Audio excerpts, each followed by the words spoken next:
ආදරය කියන්නේ රෑ අහසනම් ඒ අහස ලස්සන කරන හඳ ඔයා. අහසක් වුණු මට වගේම ඔයා මගේ කියන හැමෝටම එළිය දෙන්නේ කිසිම ලෝභකමක් නැතුව පුදුම ආදරයකින්. ජීවිතේ ගෙවන කැලෙන්ඩරේ අලුත් වෙන මාසයක් ගානේ ඔයාගේ දඟකාරකම ඉවරයක් නැති කියවිල්ල පුංචි දේවල් අල්ලගෙන මගෙත් එක්ක කරන රණ්ඩු මගේ ජීවිතේට අලුත් මතකයන් ගොඩක් එකතු කරනවා. ඒ විතරක්ද මාව මුණ ගැහුණු දා ඉඳලා මං වෙනුවෙන් ඔයා කරන කැපකිරීම කොච්චරක්ද? ආදරය කියන්නේ ඒකට.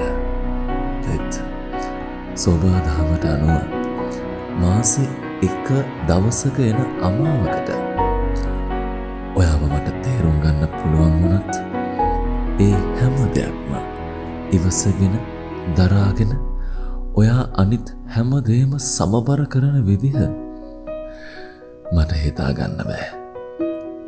නේද? සමහර වෙලාවට ඔයාගේ අතින් වචනයක් එහාම එහා වුණත් ඒ හැම දෙයක්ම අස්සේ තියෙන වේදනාව මට දැනෙද්දී ඔයා වෙනුවෙන් මට කරන්න පුළුවන් මොනවද කියලා හැම මාසෙකම මං කල්පනා කළා. ඒක නිසා හැම මාසෙම අමාවක ආවත් මං අහස ඔයා හැමදාම පුරහනක් වගේ hina වෙලා සැහැල්ලුවෙන් මන් ළඟ ඉන්නවට. ඒකට මට කරන්න පුළුවන් හැමදේම මං උත්සාහ කරනවා. සඳක් වගේම මාසෙන් වැඩි දවසක් මං වෙනුවෙන් මගේ උන් වෙනුවෙන් මහන්සි වෙලා එළිය දෙන ඔයාට ඔයා වෙනුවෙන් මට දවස් 4ක සැහැල්ලුවක් ලබා දෙන්න පුළුවන්.